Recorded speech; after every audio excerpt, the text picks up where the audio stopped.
Many people think that the strongest threat from China comes from the fact that it is a growing power.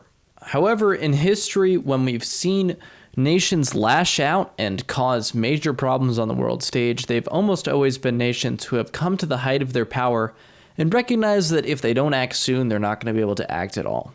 What do I mean by this? Let's look back at the 20th century. The first example comes in World War I. Germany was able to build up their industrial base post-unification in 1870. They were able to produce extraordinary amounts of iron, which allowed them to produce ships in a quantity that they previously never could. It allowed them to produce armaments and build up an army that was quite formidable.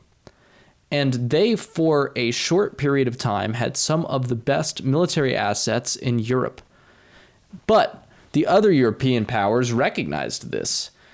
There was a pact between the UK, Britain at the time, Paris, and Moscow to contain the Germans, because all of those powers, which normally did not act together, recognized that there was a larger threat.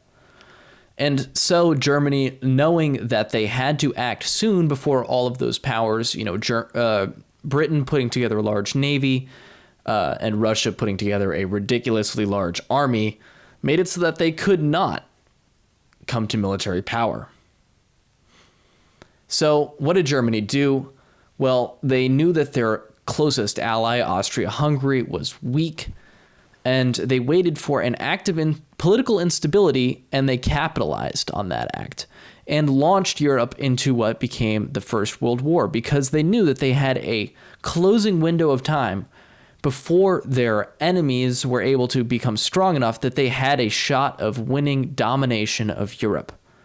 Now, obviously, things did not go the Germans' way in the First World War, but the lesson that we need to learn is that Germany, seeing the window of its power closing, acted rashly and threw much of the civilized world at the time into what was at the time the worst war that they had ever seen. This happened again in the Second World War. I would like to highlight Japan. Japan had some strong military victories. They invaded Manchuria successfully. They began to expand their empire throughout Asia. And other countries took notice, specifically the United States. The United States embargoed their oil. And this put a huge threat on them, because without oil, they could not run their empire, they could not continue to expand, and they could not even hold the possessions that they already had. But since Japan had been arming up much longer than the United States had, they decided to go in for what ended up being basically a kamikaze of a war, an unwinnable war, by attacking the United States fleet at Pearl Harbor. Once again, they saw that their window was closing because a coalition of outside powers recognized the fact that they were gaining too much strength and decided to box them in. This could be argued to be happening in China right now. Why do I say this? Well, China faces a growing list of concerns. That means that their window of their ability to seize power is closing. I say this because between 2020 and 2050, 200 million Chinese people will go from being working aged to being retirement aged. This means that they're going to have to increase the share of their GDP that they spend on the retired people and taking care of them by something like 20%, it is assumed. This means that they'll have a lot less money to put in towards developing their economy, and it means that they will have a lot less people to consume and to work in their country. This means that they're going to be overall far less powerful in 2050 than they were for the last 30 years. Also, China's economy is heavily financed by debt, and this worked great from the 90s into the early 2000s. They were able to get a great return on investment for their debt, and that's what you look for. Obviously, if you take out a loan to buy a house, you hope that after you pay all the interest on that loan, because the value of the property increases over time, you're still going to have a positive return on investment. You hope that if you loan money to a business, you're going to get a return on your investment greater than the rate of inflation. However, China's economy is over-leveraged, meaning they've taken out too much debt. They need to take out a ridiculous amount of debt to see a diminishing amount of returns because they've just pushed the amount of debt that you can take to get an economic return too far. And we see this with the Evergrande real estate market that is collapsing right now in China. The Evergrande real estate company pushed a lot of Chinese citizens into owning a home or owning even a second home that nobody's occupying. They built more houses, they built more infrastructure, they built more roads than anybody could possibly use or buy, financed with debt in an attempt to grow their economy. However, you cannot do this cannot do this forever. This is not organic growth. And as this period of debt-fueled growth ends in China, their economic growth will probably slow down. It is predicted by many economists that they will have basically a dead decade, a decade of no economic growth, in which their economy resets from the binge of debt that they've taken on.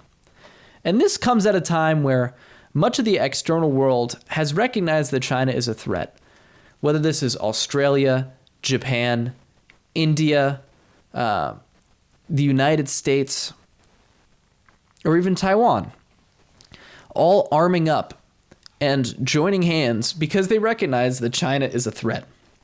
You can kind of see how China is getting backed into a corner the same way that Germany did before the First World War, the way that Japan did before the Second World War. And the United States in the last two presidential administrations, be that the Biden administration right now or the Trump administration, have pivoted away from free trade with China and towards competition with China. And while there is still certainly a push within the business community to keep relations open with China because there's just so much money to be made, there is a growing recognition of the fact that China is more of a competitor than it is an ally and a trading partner.